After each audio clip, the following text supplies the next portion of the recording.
You'll soon start seeing a lot more than pretty spring flowers popping up across Delmarva. Don't be surprised if you start seeing blue pinwheels, and for good reason. Here to explain are the Executive Director of the Life Crisis Center, Abigail Marsh, and Development Associate Courtney Geiser. Thank you both for being here this afternoon. Thanks for having us. And we're going to talk about the connection with the pinwheels in just a few moments, but I want to talk a little bit about the Life Crisis Center. It really fills a vital need here on Delmarva, doesn't it? Absolutely. So specifically as it relates to child abuse and the pinwheels, Life Crisis Center provides the critical component of therapy, trauma therapy. Our aim is to try to put victims on the road to being survivors. And more comprehensively, or more broadly, we are the comprehensive domestic violence as well as sexual assault and child abuse services for the shore. Yeah. And you really do see it every day. People on Delmarva in life-threatening situations? I mean, we all see it unfortunately on the news, right? But we know that there's much more out there, and what we again try to do is just to hope that people will be brave enough to come forward and talk about it, because those threatening situations are there. Now you've pretty much devoted your career to this cause, and you have a passion for it. Why is that?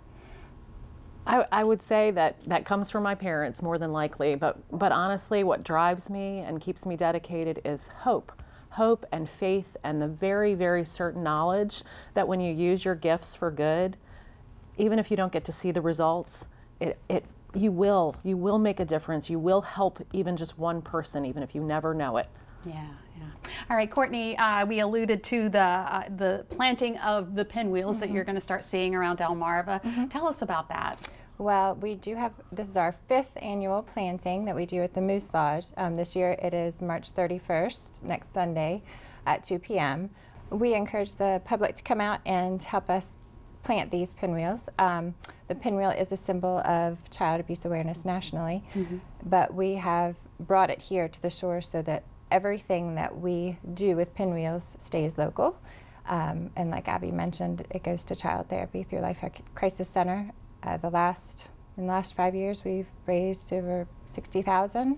Wow. So, like she said, can make a difference. Yeah, absolutely. So what do you hope, when people are driving along and they see these pinwheels, what do you hope they take away from it? There are a few key things. First of all, that start a conversation. It's not an easy conversation to have. Nobody really wants to think about it, that it can happen to anyone, but child abuse does not discriminate, and we need to be aware that it can happen here. Secondly, education. Educate yourself, educate your children, each other, and realize that these abusers most of the time are not strangers. They're people that are close to you.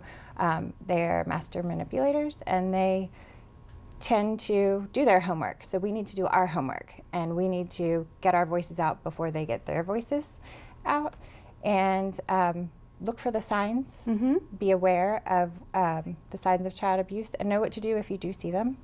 And lastly, going back to if you do see them, if a child does disclose, believe them is the most important thing. Believe them. You believe them, and then you take that and you trust in the resources that we do have here on Delmarva, such as Life Crisis, the Tri-County Child Advocacy Centers, the law enforcement.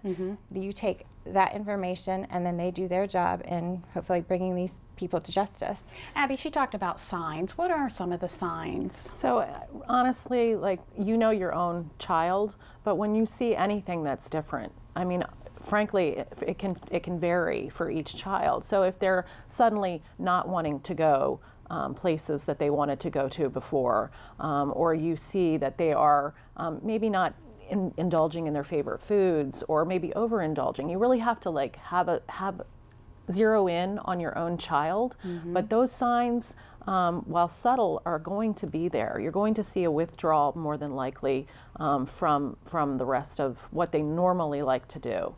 And that's when you got to ask the questions. You gotta reach out that hand and ask the question. And then, as Courtney said, you've got to believe. And that belief, that first person that they tell believing, is what really is going to determine if they're able to set themselves on the road to survivorship.